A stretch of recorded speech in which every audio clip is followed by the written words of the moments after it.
Hi everyone, this is one of my recipes. I'm pretty new at this, so I'm going to go step by step of what I'm doing. I bought Italian eggplants because they're less bitter than the American ones. I sliced them very, very thin, about a 1/4 inch thick. And then I coated them a little bit on both sides with extra virgin olive oil, salt and pepper. And then I put them on a grill pan and grill them on each side, lightly brown. And then you're just going to put them on a pan, on a tray, and just let them sit there so the oil can drain a little bit. I also started to make some fresh tomato sauce. Please don't buy the canned ones that are already ready that you need to heat up. Those are just not good.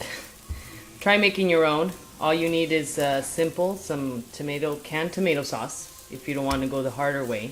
Because what I did is I bought the stewed tomatoes, boiled them a little bit, and then I am going to put them in a strainer. But the best thing to do is just get some tomato sauce. The S&W is what I use. And then you will want to add some oil, some chopped up onions. Brown the onions a little bit. Add the sauce. If you're making, I'm guessing around 2-3 cans, you want to add about half to 1 can of water. And just let it cook for about 45 to an hour. Okay, next step, I diced some carrots and onions on a hot pan. I put some olive oil. We're gonna cook the onions and the carrots a little bit, not too much. Well, not burnt. You're gonna get them a little translucent, which means browned, I guess. I don't know. I'm not a professional chef. I'm just a stay-at-home mom trying to make yummy food for my children and my husband. Anyways, you don't have to make these in any particular steps. I just made the eggplants before all the other things just so that they could cool down. So by the end that I'm doing everything else that I need to do, they're cold and they're easier to handle. Okay, the next step is I got about, after you have browned the carrots and the onions a little bit, what I did is I got about a pound of 15% lean ground beef, and I also got about 1/3 of a pound of ground pork. Gives it a lot of flavor, and I'm just going to cook it until it's, well, completely cooked, obviously. And then I am going to add some salt and pepper to our taste. Then it depends on what your taste is. And also, after browning the ground pork and the ground beef, I will add about 1/4 cup of either red wine or white wine. Depends on what you have in the fridge or on the counter. We like the red wine because it's less of a sweet flavor, more of a robust flavor, and it also adds color. Okay, this is after adding the wine, the red wine or white wine. This is what it should look like. Just let the wine simmer so that the meat can absorb all the wine. And then after this step, you will add the sauce. So you're basically making like a bolognese sauce, but not really saucy, because you'll see towards the ends of the video what we are going to do. So this is what your meat and pork should be looking like. And I also added, as you can see, a couple of bay leaves.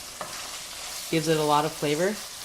After you're finished cooking it, though, you can take it out and just toss it out. We just use it for the flavor, extra flavor. As you can see, this is not a 30-minute meal or a 5-minute meal.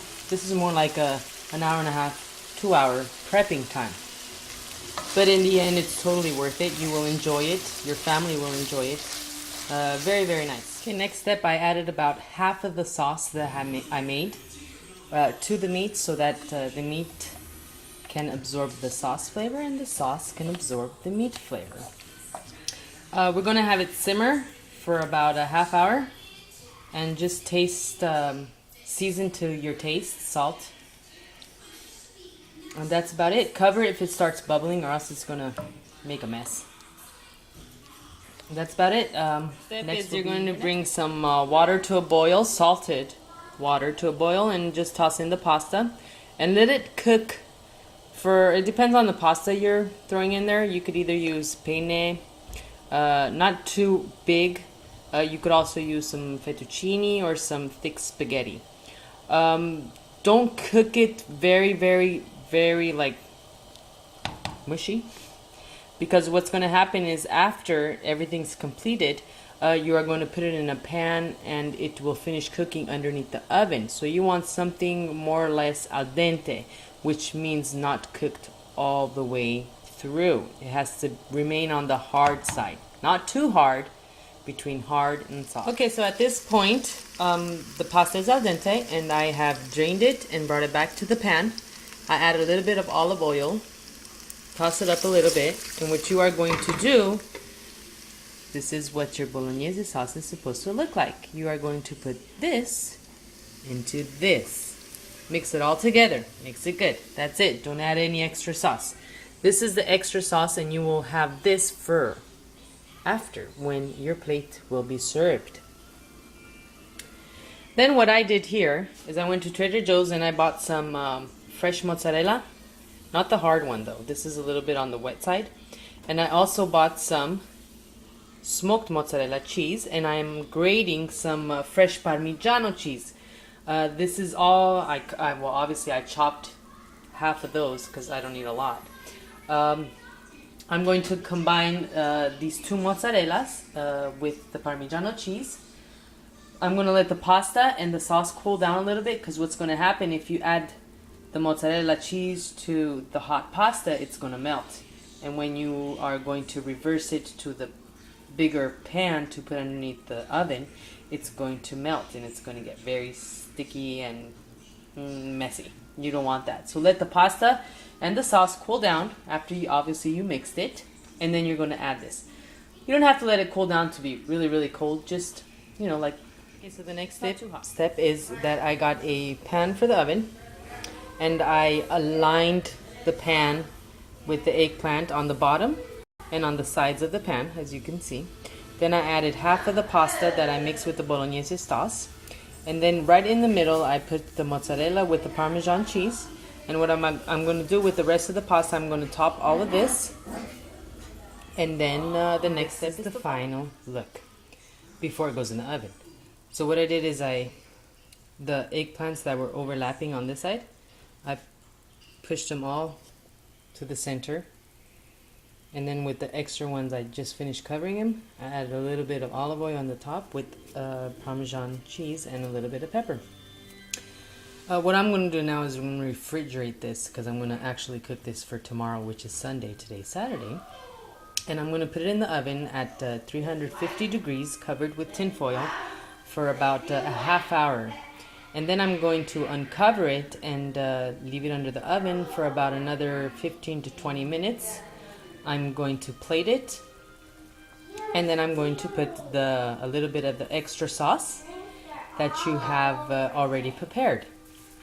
So like I said, you can prepare everything the day before, refrigerate it, and then when it's the day to eat it, you have everything ready. No rushing, no nothing. Prep time takes a while, but it's okay. It's well worth the wait. Looks good, smells good. Enjoy with a nice bottle of red wine.